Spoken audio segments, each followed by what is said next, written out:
prends que l'échiquier. Alors voilà, on commence, c'est parti. Donc là, on va regarder la Najdorf avec au sixième coup fou E2, suivi de Dame D2, variante principale, et A4.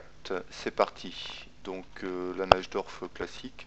Là, on fait pas de commentaire particulier. On arrive sur fou E2. Donc fou E2 ici. La réponse des noirs de notre répertoire, c'est E5. Donc là, l'option principale, c'est cavalier B3. Option secondaire, cavalier F3, mais on va pas regarder. Sur cavalier B3, donc fou E7. On fait des deux camps. Donc en fait, les quatre fous vont être en symétrique. Donc là, on va avoir une position symétrique des quatre fous. Alors bon, l'enjeu de la position reste toujours identique sur la Najdorf. On a un petit avantage avec une attaque de minorité qui peut s'organiser.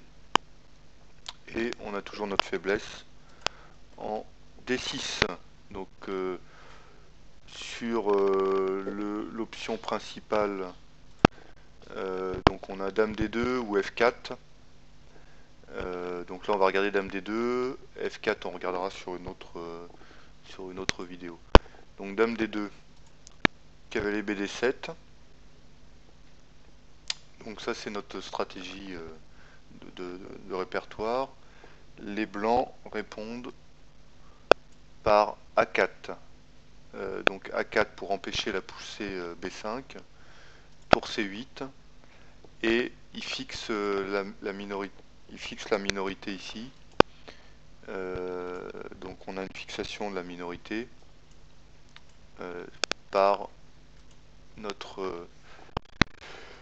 petit pion A5. Donc là on va regarder la partie de référence, tour E8. Donc on développe la tour sur la ligne principale. On prévoit une ouverture. On prévoit une ouverture un jour. Voilà. Donc Dame C7. Développement de la dame sur C7 avec une petite pression, je pense, sur C2 entre autres. Dame E1. Donc là, on lit les tours. Là, on est sorti d'ouverture. Donc sur H6 joué dans la partie de référence, l'option prise, on va regarder un petit peu ce que ça donne H6. T'as compris André ce que ça donnait H6? Ouais. Qu'est-ce que ça donne? Ouais, peut-être un échange de fou de case noire, bon,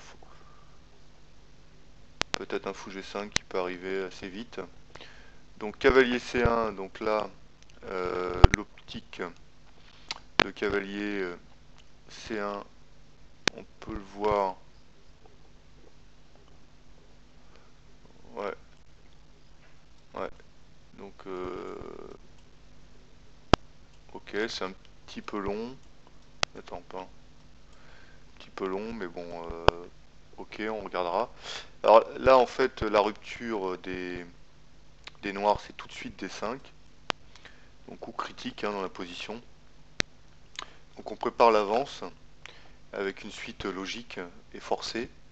Donc cavalier prend, fou prend, pion prend, dame prend C2, le fameux pion C2, et fou D3. Sachant que fou D3 dans la partie, il laisse le pion B2 en prise. Je ne comprends pas trop pourquoi d'ailleurs. Tour B1. Ouais, parce que là on active. Il prend quand même dans la partie. Et sur Dame A3. Bon là on n'a pas regardé du coup, donc il faudra regarder. Là il faut regarder. Alors là c'est une faute.